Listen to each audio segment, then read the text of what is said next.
मित्रों नमस्कार। मैं धनीराम पटेल, एडवोकेट, बिलासपुर, छत्तीसगढ़। और आज चर्चा करेंगे क्या अमेरिका ईरान युद्ध में और युद्ध के बाद जो विश्वव्यापी पेट्रोल और गैस की समस्या उत्पन्न हुई है और विश्व की अर्थव्यवस्था मंदी की ओर अग्रसर है, इन परिस्थितियों में रूस के विदेश मंत्री सरगेई लावरोव और ईरान के विदेश मंत्री अब्बास अरागची दोनों के बयान ब्रिक्स सम्मेलन दिल्ली में। सरगेई लावरोव ने तो कहा कि आज की स्थिति में अमेरिका और ईरान के युद्ध में मध्यस्थ भूमिका निभाने के लिए अगर कोई देश बेहतर है और भूमिका निभा सकता है तो भारत है, ये कहा है रूस के विदेश मंत्री ने।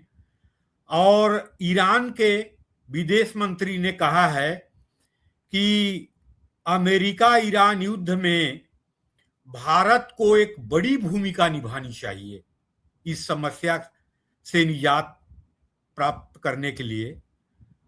इसका मतलब ये है कि अभी जो अमेरिका और ईरान के बीच पाकिस्तान ने जो मध्यस्थता का भूमिका निभाया और वो सफल नहीं रहा, तो आज दुनिया में आर्थिक स्थिरता और शांति के लिए भारत की भूमिका और नरेंद्र मोदी जी की भूमिका महत्वपूर्ण हो जाती है।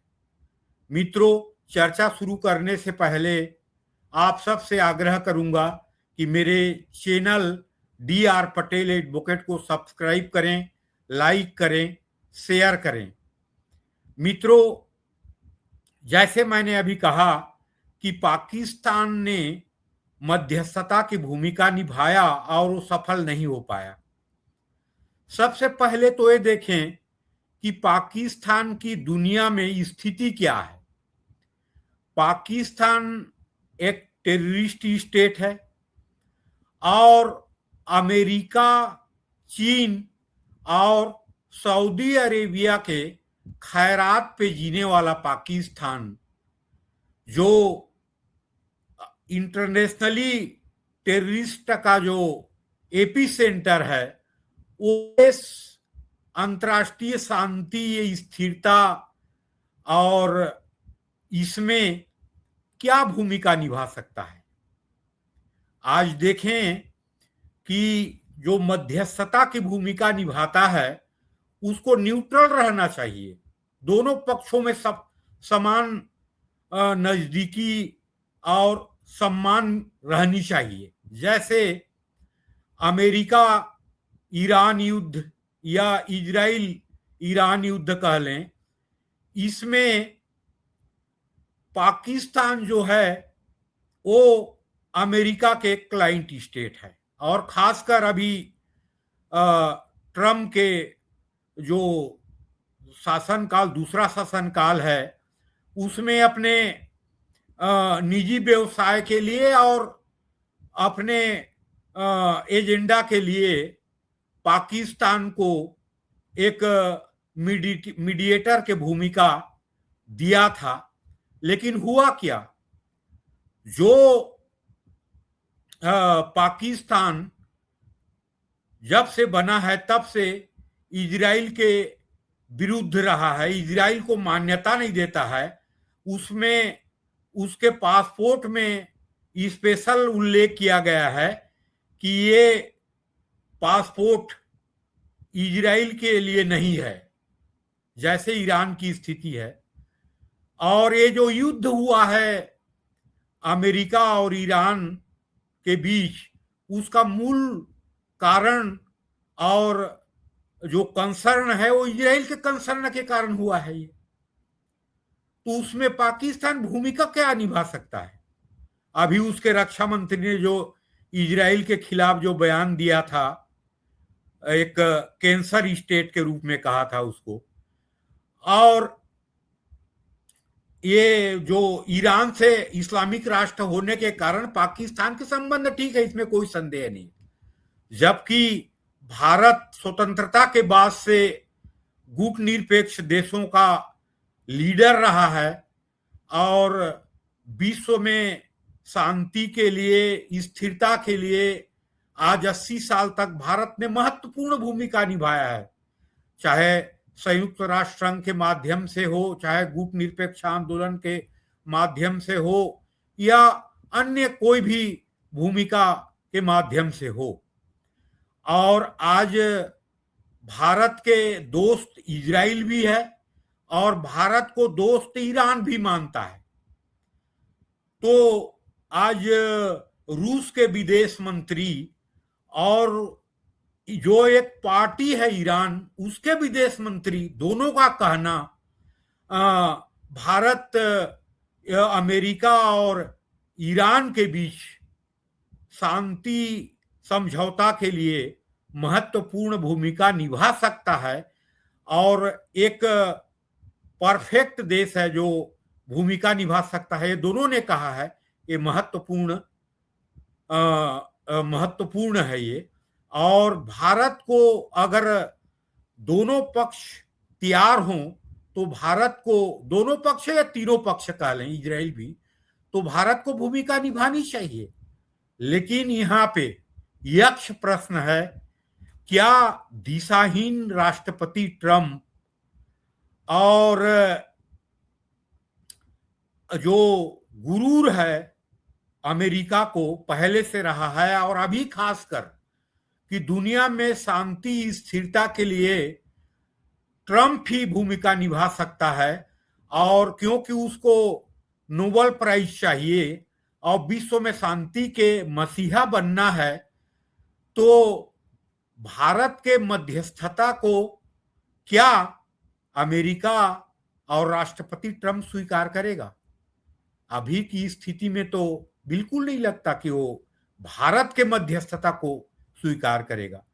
अभी ऑपरेशन सिंदूर के समय में जो बयान दिया कि 5 विमान को मार गिराया पाकिस्तान ने, 8 को, फिर 13 तक पहुंच गए, और पाकिस्तान को एक विजेता के रूप में ट्रंप ने प्रस्तुत किया। और भारत से नाराजगी का कारण यह है कि मैं इस शांति में महत्वपूर्ण भूमिका निभाया और भारत ने मेरे को क्रेडिट नहीं दिया, ऐसा मानना है। भारत ने साफ साफ बोला कि अमेरिका के और ट्रंप के कोई भूमिका नहीं है, जिसको दुनिया ने भी माना बाद में और सभी ने माना। तो क्या ट्रंप स्वीकार करेंगे? बिल्कुल ट्रंप स्वीकार नहीं करेगा। और स्वीकार कर लिया तो मैं एक चीज बता दूं कि अगर स्वीकार कर लिया ट्रंप मध्यस्थता के भूमिका निभाने के लिए, तो भारत के मध्यस्थता में निश्चित ही शांति समझौता हो जाएगी। अभी ईरान के विदेश मंत्री ने अमेरिका के बारे में क्या कहा कि अमेरिका और ईरान के बीच ट्रस्ट डिफिसिट, विश्वास का अभाव है, और कोई ऐसा आधार नहीं है जो ईरान अमेरिका के विश्वास करे। ये दिल्ली के ब्रिक्स सम्मेलन में ईरान के विदेश मंत्री ने कहा है। कितना महत्वपूर्ण बात कहा है। अभी आप पिछले 1 महीना से देखें तो अमेरिका के 9 एजेंडा आता है, तो ईरान के 9 एजेंडा आता है, अमेरिका के 10 एजेंडा आता है, तो ईरान के 14 एजेंडा आता है। और जो कंसर्न है ईरान का और अमेरिका का और इजराइल का क्या है? अमेरिका चाहता है कि इनरिच्ड परमाणु जो रॉ मटेरियल है, जो 60% इनरिच हो चुका है, और 90% जब इनरिच होने के बाद परमाणु एटॉमिक हथियार बन जाता है, तो उस 400 किलोग्राम को ईरान अमेरिका को सौंपे। बिल्कुल ईरान सौंपने के लिए तैयार नहीं है। अमेरिका चाहता है कि उसके जो मिसाइल कार्यक्रम है उसको आगे ना बढ़ाए, यहीं तक सीमित रखे, वो बिल्कुल तैयार नहीं है। और बिना कैलकुलेशन के ईरान पे हमला करना और हाथ खड़े करके भाग जाना, आज ईरान अपने आप को विजेता मानता है अपने दृष्टि से। तो इनके जो महत्वपूर्ण जो पॉइंट हैं, जो जिसमें समझौता करने के लिए ना ईरान तैयार है, ना अमेरिका पीछे हटने के लिए तैयार है, और सबसे बड़े शांति समझौता नहीं होने के कारण अमेरिका के जो राष्ट्रपति ट्रंप है उसके अनियंत्रित सुबह और शाम अलग अलग बयान देना। ईरान को हमने बर्बाद कर दिया, ईरान के जो ये जो सेना है उसको हमने पूरा डिस्ट्रॉय कर दिया है, उसका एयर डिफेंस सिस्टम समत खत्म कर दिया है, वायु पावर को पूरा मतलब एयरफोर्स को पूरा डिस्ट्रॉय कर दिया है। रोज दिन बोलना उसके नेवल पावर को, नेवी पावर को खत्म कर दिया, रोज दिन बोलना और ईरान को उकसाना। आज ईरान समझौता के लिए तैयार नहीं है, उसमें महत्वपूर्ण कारण ट्रंप के अनियंत्रित बयान भी है।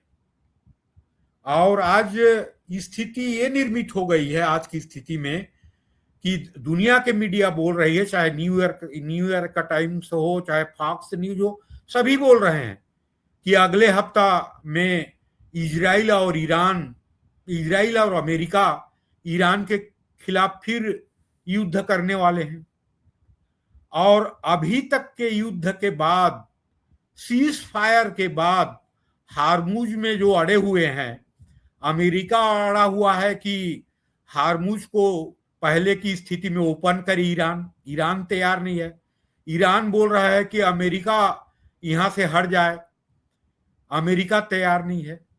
तो आज जो स्थिति निर्मित हो गई है सीज फायर के बाद, तो सबसे बेहतर और दुनिया में शांति और आर्थिक स्थिरता के लिए आज भारत की भूमिका, मध्यस्थता की महती आवश्यकता है। और अभी तक के जो 39 दिन के युद्ध हुआ और उसके बाद हारमुज जो लॉक हो गया है और ईरान बोल रहा है कि दुनिया से हम टैक्स लेंगे, हारमुज से कोई भी जहाजी बेड़ा गुजरेगा उससे, और अमेरिका बोल रहा है कि हम लेने नहीं देंगे ईरान को, तो फिर युद्ध की स्थिति निर्मित हो रही है। लेकिन इस युद्ध से दुनिया में जो गैस और पेट्रोल की संकट उत्पन्न हो चुकी है और विकराल रूप धारण करेगी, दुनिया त्राहिमाम हो चुका है पेट्रोल और गैस के कारण, और दुनिया जो मंदी की ओर अग्रसर हो रही है, इसमें अगर ट्रम्प तैयार हो जाए और ईरान तैयार हो जाए, ईरान ने तो अप्रत्यक्ष रूप से बोला भी है, तो भारत मध्यस्थता के भूमिका विश्वसनीयता के साथ निभा सकता है। लेकिन इसमें रास्ते में जो रुकावट आएगी, ये ट्रम्प की गुरूर के कारण संभव नहीं लगता है कि भारत के मध्यस्थता को स्वीकार करे। और शांति समझौता अगर नहीं होता है आज की स्थिति में, फिर अमेरिका और इजराइल युद्ध की ओर आगे बढ़ते हैं और ईरान भी युद्ध की ओर आगे बढ़ता है, तो लगता है कि दुनिया में विकराल आर्थिक संकट आने वाली है। तो आज भारत को ईरान और अमेरिका, इजराइल तैयार हो जाएं तो मध्यस्थता के भूमिका निभानी चाहिए। और ये दुनिया के हित में भारत के एक अच्छा प्रयास होगा जो अमेरिका और ईरान युद्ध से बच जाएं और हारमुज के जो समस्या है, स्ट्रेट ऑफ हारमुज के, वो समाधान हो जाए और विश्व में आर्थिक स्थिरता आ जाए और दुनिया मंदी से बच जाए। तो भविष्य में क्या भारत भूमिका निभाएगा मध्यस्थता के? क्या अमेरिका स्वीकार करेगा भारत के मध्यस्थता? ये यक्ष प्रश्न है। लेकिन भारत के मध्यस्थता में कोई शांति समझौता हो जाए तीनों राष्ट्रों के बीच, अमेरिका, इजराइल और ईरान के बीच, तो ये दुनिया के हित में होगा। मित्रों, नमस्कार।